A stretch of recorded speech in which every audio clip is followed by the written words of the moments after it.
Bà sự đây này tụiគ្នាchẳng dừngថ្ងៃនេះយើងវិលត្រឡប់មកវិញម្ដងទៀតហើយទាក់ទងនឹងការសិក្សាទៅលើ VB បាទអញ្ចឹងការសិក្សា VB ខ្ញុំសូមធ្វើការបញ្ចូលបន្ថែមទាក់ទងនឹងទ្រឹស្ដីវាសិនអញ្ចឹងពេលដែលយើងរៀនទ្រឹស្ដីចប់យើងយល់បានច្រើនទើបយើងអនុវត្តកូដអូខេអញ្ចឹង 2.2 គឺ Solution Explorer Explorer គឺជាកន្លែងមួយសម្រាប់បង្ហាញពី project ឬក៏ form ឬក៏ module ទាំងអស់ដែលនៅក្នុង project របស់យើងខាងក្រោមនេះគឺជា project មួយដែលមាន form ជាច្រើនបាទនេះ form ខាងនេះអញ្ចឹងយើងមើលខាងនេះមកយើងបើក VB វាមកនេះខាងនេះគេហៅថា project បាទចឹងយើងចង់បានបន្ថែមអីចឹងចុច mouse ស្ដាំមកបាទបន្តមកយើងមកស្ដាំចំកន្លែងនេះសិនមកបាទតើមកយកពាក្យ add តើមកទៀតយើងយកពាក្យថា new item នេះតើមកចុចយកពាក្យថានេះ window form នេះឬយើងយក window form មកចុចបដូរឈ្មោះកន្លែងនេះមកតើមកចុចអូខេនេះវាបាន form ទី1 form ទី2នេះហៅថា project បាទ project 1 project 2អូខេអញ្ចឹងយើងសិក្សាទៅលើ solution ខាងនេះគេហៅថា solution explorer ខាងនេះហៅថា project 1 project 2អញ្ចឹងយើងចង់ថា project អីទៀតយើងមកស្ដាំលើវាចុចពាក្យ add ចុច new item តើមកយកពាក្យ window form រួចយើងចុច window form ហើយយើង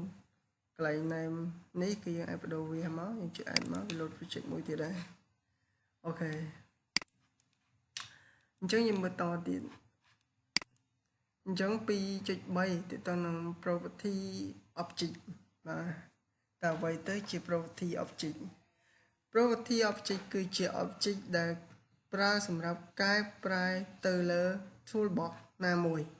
ខាងក្រោមនេះជាឧបករណ៍នៅលើប៊ូតុងបញ្ជាក់ property របស់ toolbox នីមួយៗមានលក្ខណៈខុសៗគ្នាបាទអញ្ចឹង property គេនឹងហើយ property គឺយើងចុចចង់កន្លែងនេះមកយើងមកស្ដាប់វាពាក្យ property មកវាលោកបែបនេះអូខេ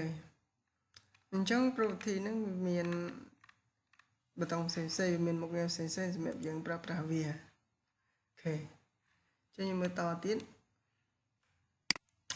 អញ្ចឹងក្នុងទម្រង់ form property សំខាន់វា form property ហើយនៅមុខងារ name ឈ្មោះគឺយើងប្រើសម្រាប់កំណត់ឈ្មោះទៅលើ object បាទឈ្មោះ name back color គឺយើងប្រើសម្រាប់បដូរពណ៌ទៅលើ form background image យើងប្រើសម្រាប់ធ្វើការដាក់រូបភាពឲ្យផ្ទៃរបស់ form cancel ប៊ូតុងគឺយើងប្រើសម្រាប់ធ្វើការបញ្ជា link ទៅកាន់ object ណាមួយនៅពេលដែលលោកអ្នកចុចទៅលើ escape key context menu strip យើងប្រើសម្រាប់ធ្វើការបញ្ចូល context menu strip ដើម្បីធ្វើការ pop up menu control ប៊ូតុងយើងប្រើសម្រាប់ធ្វើការបិទឬក៏បើក control ប៊ូតុងមើលឃើញវិញករណីនេះវាមានតម្លៃ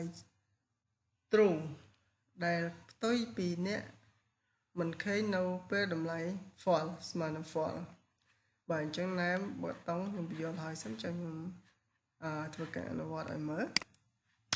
cursor បាទ name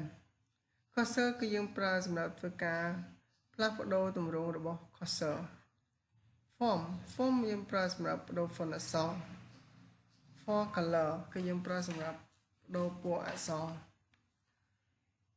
form border style គឺយើងប្រើសម្រាប់ធ្វើការបដូរទម្រង់ស៊ុមគឺ form border ឬក៏ form icon យើងប្រើសម្រាប់ធ្វើតាមបដូរ icon របស់ form is mine content ណាយើងប្រើសម្រាប់ឲ្យ form លោកអ្នកជា child food menu strip យើងប្រើសម្រាប់ធ្វើការបញ្ចូល menu ឲ្យទៅ form minimize box គឺយើងប្រើសម្រាប់បិទឬក៏បើក minimize ប៊ូតុង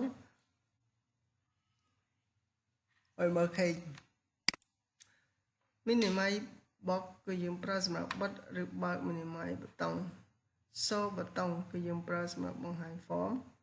icon oiមើលឃើញ show in toolbar គឺយើងប្រើសម្រាប់បង្ហាញឬមិនបង្ហាញដំណើរការរបស់ tool start position គឺយើងប្រើសម្រាប់ធ្វើការកំណត់ទីតាំងដែលត្រូវបង្ហាញ form បន្ទាប់ពីដំណើរការរបស់ form ចឹងយើងស្គាល់ពីលក្ខណៈ event គឺយើងសំដៅទៅលើការបញ្ជាឲ្យ object ឬធ្វើអ្វីមួយនៅពេលណាចឹង for event គឺយើងសំដៅទៅលើការបញ្ជា object អ្វីមួយធ្វើតាមចឹងនៅពេលដែល form load event កើតឡើងសូមលោកអ្នកធ្វើការបញ្ជាឲ្យចេញនៅទាំងសារមួយដូចរូបខាងក្រោមនេះបាទនេះខាងក្រោមនេះចឹងទាំងថា thank you for click me បាទជាដំបូងលោកអ្នកត្រូវស្វែងយល់ជាមុនសិន event នេះកើតឡើងនៅពេលណា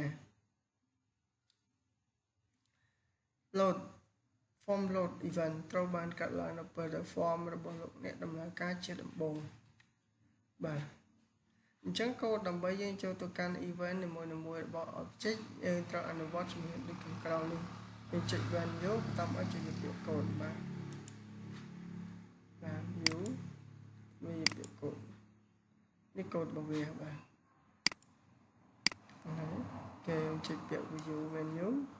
បន្ទាប់មកគេយើងយកកូដពេលដែលយើងយកកូដហើយវាចេញរាងបែបនេះបែបនេះគឺកូដ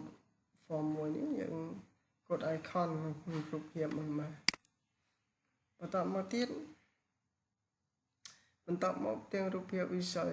editor គឺបង្ហាញឲ្យចេញជារូបភាពដូចខាងក្រោមអនុញ្ញាតឲ្យយើងជ្រើសរើសរាល់ឈ្មោះ object ឬក៏ប្រភេទ event ដែលកើតឡើងនៅលើ object បាទអញ្ចឹងយើងមើលបាទចឹង event នៅកន្លែងណាអញ្ចឹងខ្ញុំអនុវត្តឲ្យមើលទីសិនណាចឹង event បាទចឹងចុចប៊ូតុងរបស់យើងមកយើងមើលកន្លែង event ហ្នឹងគឺយើងចុចខាងនេះបាទនេះយើងចុចវាមកមាន event របស់វាបាទហើយខាងនេះវាអត់មានទេដែលយើងដាក់អក្សរឲ្យវា load event